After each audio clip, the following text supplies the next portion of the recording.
চলমান যুদ্ধে চালকের আসনে থাকা অদম্য ইরানকে যেন ফেরানো যাচ্ছে না। প্রতিনিয়ত হামলার আঁচ বাড়িয়ে চলেছে। সেই সাথে যুদ্ধের ময়দানে ইরান সামনে আনছে একের পর এক বিদেশি আকাশ প্রতিরক্ষা ব্যবস্থা, যা দিয়ে তারা রীতিমতো মার্কিন যুদ্ধবিমান ভূপাতিত করছে। দেশটিকে প্রতিহত করতে গিয়ে যেন ঘাম ঝরে যাচ্ছে যুক্তরাষ্ট্রের। যুদ্ধক্ষেত্রের শেষ অস্ত্র পারমাণবিক বোমার সুইচে যেন আঙুল দিয়ে রেখেছেন মার্কিন প্রেসিডেন্ট ডোনাল্ড ট্রাম্প। গেল সপ্তাহে ইরানে পারমাণবিক হামলা হওয়ার যে আশঙ্কার কথা প্রকাশ করা হয়েছে, তাই যেন আবার প্রতীয়মান হলো ট্রুথ সোশ্যালে দেওয়া ট্রাম্পের এক পোস্টের মাধ্যমে।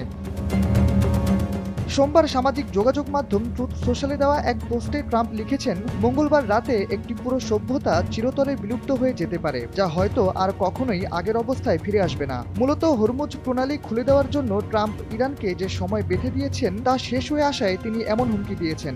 তবে তিনি সভ্যতা বিলুপ্ত হওয়ার যে ইঙ্গিত দিয়েছেন, RICL TMX, যুগের পর যুগ স্থাপনা থাকে মজবুত। তা নিছক ছেলে খেলা নয়। কারণ গেল সপ্তাহে জাতিসংঘের স্থায়ী প্রতিনিধি ঠিক একই দাবি তুলে তার পদ থেকে সরে গিয়েছিলেন। মোহাম্মদ সাফা তখন জোর গলায় বলেছিলেন, মানুষ বুঝতে পারছে না আসলে পরিস্থিতি কোন দিকে যাচ্ছে। তিনি দাবি তোলেন, ইরানে পরমাণু হামলা হলে কিভাবে তাদের রেস্কিউ করা হবে তাই ভাবছে জাতিসংঘ।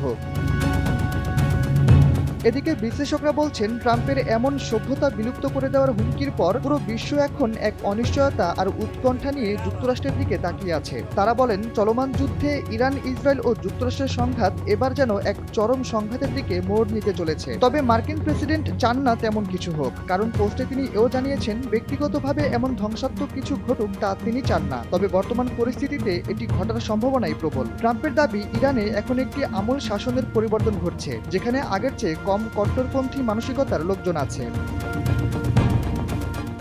এই পরিবর্তনের কারণে ট্রাম্প বিপ্লবী ও চমৎকার কিছু ঘটার সম্ভাবনা উড়িয়ে দেননি। ট্রাম্প বলেন, গত ৪৭ বছরে চাঁদাবাজি, দুর্নীতি এবং মৃত্যুর রাজনীতির অবসান ঘটতে চলেছে মঙ্গলবার রাতে। পোস্টের শেষে তিনি ইরানের সাধারণ মানুষের মঙ্গল কামনা করে god bless the great people of Iran লিখে তার বার্তা শেষ করেন।